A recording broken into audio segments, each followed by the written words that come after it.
alors mu tontu ko ne ko et là il a été un peu plus carré ne ko mais ayez la modestie de reconnaître à chaque État le droit de définir sa propre législation. Voilà kon nag bàyyi na wax yi on n'est pas encore prêt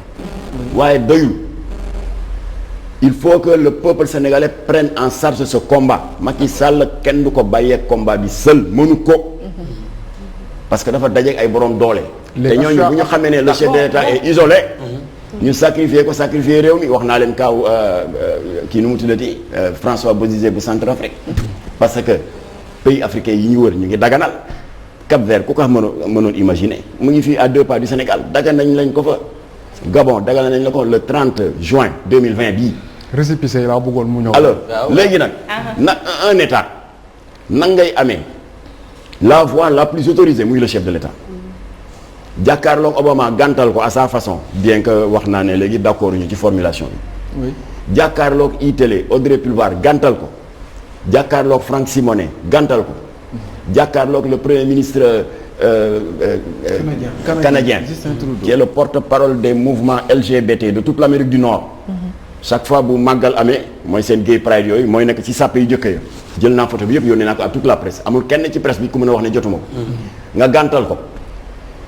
rax ci dolli état bi daal di nas l'article 319 qui condamne les unions contre nature waaw un état comme ça nan ngay waxee loolu yëpp ba këru diine yëpp kontaan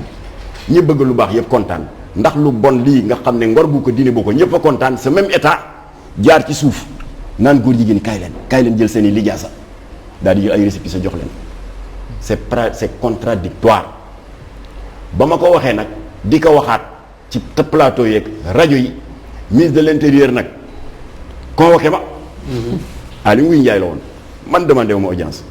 dama toog rek le secrétaire général du ministère de l'intérieur Ibrahima Sakho yàlla na ko yàlla yërëm dégg naa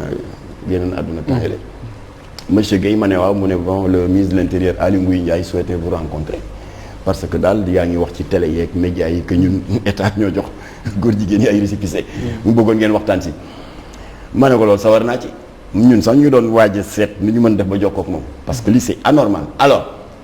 il m'a reçu le 13 novembre 2019 jataay bu yaatu avec les hauts gradés de la police ma toog ci digg bi comme dans un tribunal militaire waaw nga ne ñun ñoo jox récépissé borom ñaari tur yi en tout cas daal xaw ma kan de waaye man Aly Ngouille Ndiaye ministre de l'intérieur ñetti at yi ma def fii daal je pense pas que mës naa jël récépissé di ko jox gars yi ma ne ko waaw monsieur le ministre de l'intérieur yow Aly Ngouille Ndiaye soo ne mosoo jox récépissé yi ay góor jigéen bravo mais Jamra n'a jamais personnalisé ses combats. waaye dañu ne ah. bàyyi ko mu dem ci la jëm bàyyi ko mu dem. waaye dañu ne fii nga toog institution bii nga toog te tudde ministère de l'intérieur ci nguuru Ablaye Wade jox nañ juróom-ñeenti récépissé góor jigéen ak lesbienne ci nguuru Macky Sall yokk nañ karaw ci xar mi joxe juróom-ñaari récépissé góor jigéen ak lesbienne du ñaata du 16. loolu la ñu wax est-ce que vous avez des preuves ma ne ko waaw ma ne ko naa la jox échantillon 3. jox la numéro récépissé yi nga xam ne yéen a ko numéro te jox leen ko après nga jox ma sa adresse email bu ma demee ma yónnee la lépp boole ci sax des documents confidentiels ci conséquences su récépissé yi ndax góor jigéen yaa ngi koy utiliser di def du faux et usage de faux di escroquer ambassade yi déjà triandé nañu ci prémisse canadien bi. 185 millions ma ne ko yëpp danaa la ko yónnee. alors ma ne ko échantillon yaa ngi bindal. association bi ëpp taalibe muy AIDS 635 membres. Sénégal. waaw seen siège ngi fii ci Parcelles Assainies. président baa ngi tudd Diadji Diouf numéro de récépissé 15 444 délivré et signé par qui? La DGAT, la direction de l'administration générale et du territoire du ministère de l'intérieur. 600 ma ne ko bindal beneen. waaw ma ne ko jëlal prudence. seen siège ngi fii ci Sicap je ne veux pas donner l'exercice précis ndax di nga gis ay dof yu dem xaalu fa taal ko rey fa nit ñu woo Jamra alors prudence Jamil Bangoura moo ko jiite numéro de récépissé 12 345 kan moo ko signé le directeur général de l'administration générale et du territoire xam nga kooku mooy kan DGAT bo gis nga syndicaliste yi bu ñu bëggee récépissé kookoo koy signé parti politique yi moo koy signé saa woo déggee DGAT rek ak les ASC associations sportives et culturelles lépp luy récépissé de reconnaissance officielle cette direction du ministère de l'Intérieur moo koy signé. troisième ma ne ko góor jigéen yu jigéen ñi sourire de femme Ndeye Kébé mooy seen xalifa général. numéro récépissé nangam adresse nangam. ma ne ko kon nag boo ma joxe sa adresse email bu ma demee jox la yépp wane ne yéen état Sénégal. à commencer par régime ba ma bokkoon. muy bu Ablaye Wade ak bii yéen a leen jox récépissé. d'accord Thioro bon man li ma koy laaj moom imam ñaari kii question lay nekk mooy est-ce que mënuñoo jàpp ne état ñoom dañu am agenda caché ci li nga xam ne ni mooy ci wàllu bi en plus bu ñu sukkandikoo ci li nga xam ne moom nga wax ci li mu bëggoon a lewal ci njàng mi déjà am na lu ñu bëggoon a lewal ci njàng mi jëmee ko ci wàllu bi est-ce que bu ñu sukkandikoo ci bu ñu jàpp ne ñoom agenda caché aussi Jamra nan la def ba mën a xam exactement yooyu récépissé joxe nañ ko ak nan ngeen def ba jot ba yooyu la information. Abdoulaye Ndoye ñoo ma formé ci gëstu ak investigation ak xariñ ni syndicalistes yi def rek noonu la ñuy def alors sama audience ak Aly Ngouille Ndiaye jur na njëriñ ndax dañ ci toog tuuti une haute autorité du ministère de l'Intérieur c'est le directeur des libertés publiques Ahmed Fadel Kane daal di def déclaration ci média yi daal ne waaw ginnaaw ministre de l'Intérieur recevoir Jamra ci affaire récépissé yi ñuy jàmbat voilà léegi ñu ngi jot nañu ndigal ca kaw waaye waxul à quel niveau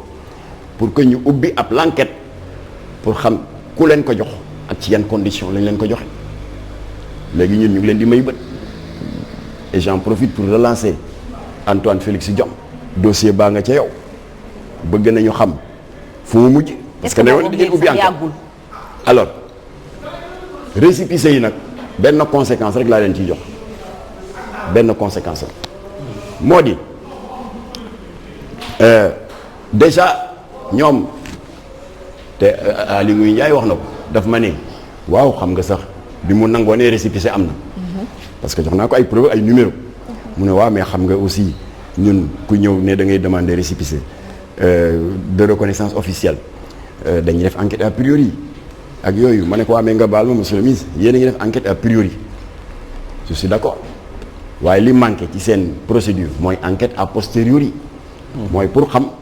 kii la mu la laaj li mu la wax ne loolu la koy doyee waroon nga ko may bët sur le terrain ba xam ndax du jëfee lu wuute ak loolu amul Sénégal. D'accord. Moo tax góor jigéen ñi nax leen xam nga ni ñu leen naxe bu ñu def demande de récépissé bi du ñu ne non association d'homosexuels déedéet parce que booy déposer demande de récépissé sànq Abdoulaye Ndoye junj na ko léegi ngay syndicat ngay parti politique wala autre ñetti dossier lañ lay laaj procès verbal d'assemblée générale constitutive dinañ la laaj statut waaye itam dinañ la laaj benn déclaration d'objet social prox ndol la boobu la góor jigéen yi jaar ba am seen récépissé déclaration d'objet social boo dee syndicat da ngay joxe ces régions nga naan dañ ko créer pour défendre les intérêts matériels et moraux des travailleurs bu dee récépissé nga bëgg pour parti politique nga ne c'est pour participer à l'expansion de la démocratie à la conquête démocratique du pouvoir ainsi de suite waaye ñoom xam nga ni ñuy def dañuy def de fausses déclarations sociales boobu moom y'en a à boire et à manger dañuy gis ku ñaan waaw dañ ko créer parce que les personnes du troisième âge la ñu bëgg a jàppale ñu ne waaw dañ ko créer te booboo ci ëpp nag parce que il faut venir en aide aux malades du sida ndax xam nga foofu moom mooy kii ba fa la ray wa téene parce que état du Sénégal moo waxal boppam statistique gu boppam que Sénégal jot na statistique OMS que Sénégal am na un des meilleurs taux du continent matul sax 1% on a 0,7% de taux de prévalence sida waaye ba état Sénégal jëlee communauté homosexuelle ber leen le taux de prévalence est de 27% maanaam téeméeri góor jigéen boo gis ñaar fukki ak juróom-ñaar am nañ doomu jàngoro. alors donc dafa may laaj récépissé bi j'en ai terminé. waaw parce que temps bi moo jeex moo tax il faut que ma boucler. voilà temps bi moo kon jeex nag loolu la ñu naxee état bi ba am seen récépissé mais comme que ñun découvrir nañ ko dénoncer nañ ko te ñoom nee nañ ubbi nañ ab l'enquête ñu ngi ñaan Antoine Diome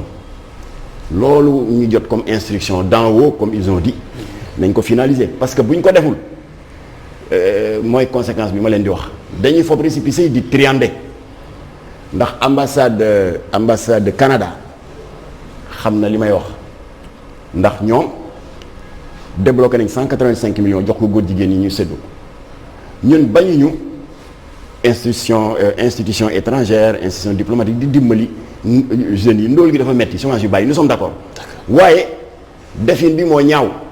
parce que ils leur ont envoyé une note circulaire daal ne waaw dégg nañu ne borom ñaari tur yi dañu am sax des problèmes d'accès à des financements des problèmes d'accès à des emplois waaye léegi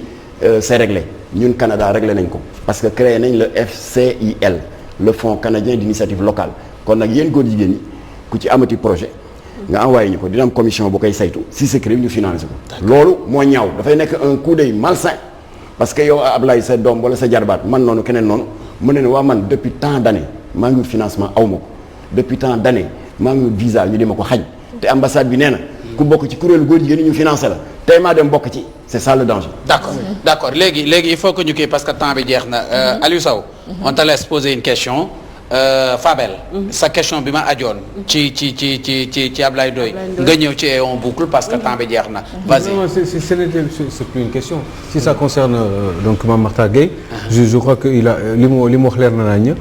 c'est juste que rek il faut que ñu pragmatique dans ce pays on est dans un pays extrêmement pauvre te xaalis monsieur Mame Mactar Gueye mën na jënd lu nekk xaalis am na prix kii xam ni ko waxee loo gis am na li Ablaye Wade doon wax am na njëkk donc bu fekkee ni député boobu déposé na mbir mi te mujjewul en tout c'est parce qu'il y a du clair-obscur dans ce pays te wax dëgg yàlla man de sama xel dalul yàlla naa juum nag waaye fii ay at yu néew bu fekkee ne dañuy continuer di nekk dans notre état de pauvreté je pense que ni doole bi dina am jox na tuuti ay exemple tout à l'heure par rapport à certains financements qui se font ci yenn pour le bénéfice de certaines associations ñi nga xam ne nag duñu loolu wala musuñu xalaat loolu wala musuñu tenté par loolu des fois bu fekkee ni seen niveau de pauvreté toll na ci benn situation ñooñu sénégalais yooyu mën nañu tenté ndax yenn saa yi ku xalaat jël gaal dem pour wuti dara bu fekkee ni fii à côté ci benn ambassade mën na la jox ay moyens pour que nga retrouver sa dignité entre guillemets je pense que ni yenn saa yi doo hésiter pour loolu donc il va y avoir des fausses déclarations des objets yi du doon benn dañ koy nëbb parce que dañuy wax dañuy dimbali ak demoon comme affaire u sida bi ak yu demee noonu mais c'est sûr que au final fi ñuy mujjee loolu la l'essentiel c'est qu'il soit puissant dans les pays il se trouve que ñi nga xam ne ñoom ñoo nangu loolu ci àdduna bi dañ doon ñi nga xam ne ñoom ñooy jiite àdduna bi aussi ñoom ñooy dañ ñu ëpp doole te